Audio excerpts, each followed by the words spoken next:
Good afternoon class.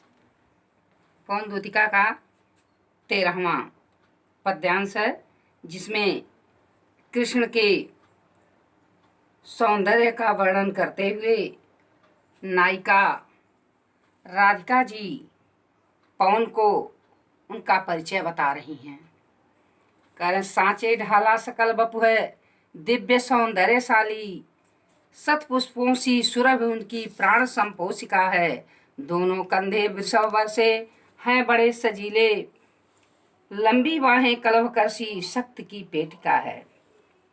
हे पवन, उनका संपूर्ण शरीर सांचे में ढाले हुए मूर्ति के समान देवताओं जैसे सौंदर्य संपन्न है। दिव्य का अर्थ यहाँ देवताओं जैसे सौंदर्य संपन्न है, यानी उनकी सुंदरता साधारण नहीं है।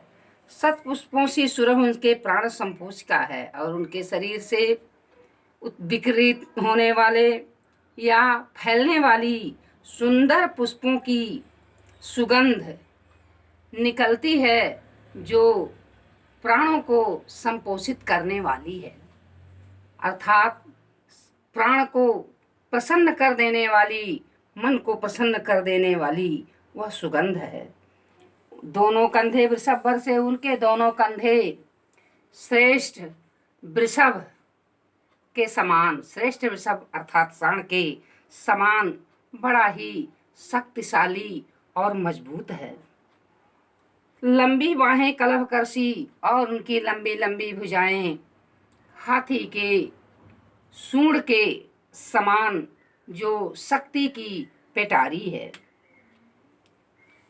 आगे कहती हैं कि राजाओं सा सिर लसा दिव्य आपीड़ होगा, और राजाओं के समान उनके सिर पर सौंदर्य संपन्न और दिव्य अलौकिकता से युक्त मुकुट होगा।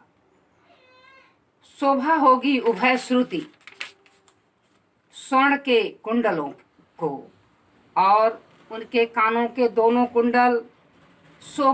कुंडल अत्यंत शोभायमान हो रही होंगी। नाना रत्न कलित भुज में मंजू केयूर होंगे, और उनके भुजाओं में सुंदर भुज दंड होंगे, कंगन होंगे तथा या भुज बंध होंगे। मोती माला लसित उनका कंबुसा कंठ होगा, और शंख के समान सुडौल और सुंदर उनके कंठ में मोती का माला सुशोभित हो रहा होगा। इस तरह से देखो बच्चों, ये भी हो सकता है कि हो नहीं सकता है, यह निश्चित है कि प्रश्नोत्तर विधि है, लेकिन इस व्याख्या करने से हर लाइन का, हर पंक्ति का अर्थ स्पष्ट होगा। यदि पंक्तियों के द्वारा प्रश्न किया जाएगा तो उसका उत्तर भी आसान होगा। अगर आगे देखिए, दोनों में सांचे ढाला सकल बप से शक्ति की पेटिका है, और राजाओं का सा सिर से लेकर के कंबुसा कंठ होगा। दोनों में अलंकार, अनुप्रास और उपमा है। भाषा आपकी खड़ी बोली है, छंद मंदाक्रांता है, रस आपका वियोग श्रृंगार है। यह पूछा जाए कि क्यों वियोग श्रृंगार है या कैसे वियोग श्रृंगार है, तो चूंकि राधा के पास कृष्ण उपस्थित नहीं है, जो कि नायिका है और कृष्ण नायक हैं, और दोनों का वियोग है, वियोग स्थिति में वियोग श्रृंगार होता है। आगे देखिए, फिर वह पवन दूतिका से राधिका कह रही हैं कि हे पवन, तुम्हारे पास तो वाणी नहीं है, तो यह मेरा संदेश तुम कैसे उनसे जाकर करके कह सकती हो। तो उसे कहती हैं कि अपनी तीक्ष्ण बुद्धि के द्वारा क्रिया, लेकिन तुम्हारे पास क्रिया व्यापार है, कार्य करने की क्षमता है, भले ही तुम वाणी रहित हो, तो तुम क्या करोगी। तेरे में है न यह गुण जो तू व्यथाएं सुनाए। हे वाणी रहित पवन, तुम्हारे अंदर यह क्षमता नहीं है कि तुम अपनी वाणी से जा करके मेरी व्यथा, मेरे कष्ट को कृष्ण को सुना सको, परंतु व्यापारों को प्रखर मति और युक्तियों से चलाना। लेकिन तुम क्रिया व्यापार के द्वारा कार्य करके अपनी तीक्ष्ण बुद्धि से यत्न पूर्वक कार्य को चलाना और मेरे संदेश को पहुंचाना। बैठे जो हों निज सदन में मेघ सी कांति वाले, मेघ के समान कांति से युक्त मेरे कृष्ण यदि अपने घर में बैठे होंगे तो तुम तो चित्रों को इस भवन के ध्यान से देख जाना।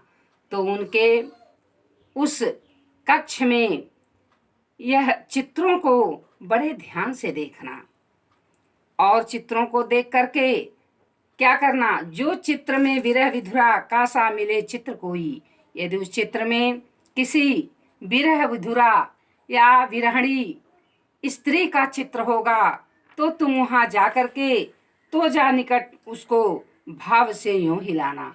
तो तुम इस भाव से इस प्रकार उसे हिलाना या उसको गतिशील करना कि प्यारे हों चकित उससे चित्र की ओर देखें कि वह आश्चर्यचकित होकर के क्या आवाज कहाँ से आ रही है, चित्र क्यों हिल रहा है। तो निश्चित है आश्चर्यचकित होकर के उस चित्र की तरफ उनकी दृष्टि जाएगी। आशा है यो सूरत उनको हो सकेगी हमारी। तो यह आशा है, यह उम्मीद है कि उस विरहणी स्त्री का चित्र देख करके मुझ विरहणी राधिका का याद उन्हें आ जाए। अब विशेष में आइए, बड़े ही इसमें तीक्ष्ण बुद्धि और सजीव विरह विधुरा का सजीव चित्रण हरिऔध जी ने किया है। पूरे में अविधा शब्द शक्ति है, इसमें लक्षणा भी शब्द शक्ति है और अनुप्रास अलंकार भी है, उपमा भी है, छंद मंदाक्रांता है और रस पहले से ही स्पष्ट है, श्रृंगार रस है। बच्चों जहाँ भी कोई भी डिफ़िकल्टी होती है तो अपनी डिफ़िकल्टी को आप बताओगे कि कहाँ से क्या परेशानी हो रही है। प्रश्नोत्तर विधि है, प्रश्नोत्तर विधि में आपके इसी खंडों से प्रश्न आएंगे और इसी पद्यांश में और जो व्याख्या बताई जा रही है, एक्सप्लेन किया जा रहा है, वह प्रत्येक पंक्ति की व्याख्या है और उसी में से आपको प्रश्नोत्तर देना होगा। ऐसा नहीं रह गया है कि खाली व्याख्या कर दो और काव्य सौंदर्य लिख दो। इसमें से पर्यायवाची भी आ सकता है, जैसे अभी यहाँ दिया है कि चंचल का अर्थ दे दे, या दे दिया है कि कौन सा वर्ड यहाँ दिया, सौम्यता का अर्थ दे दिया हो या सिक्त का अर्थ दे दिया हो।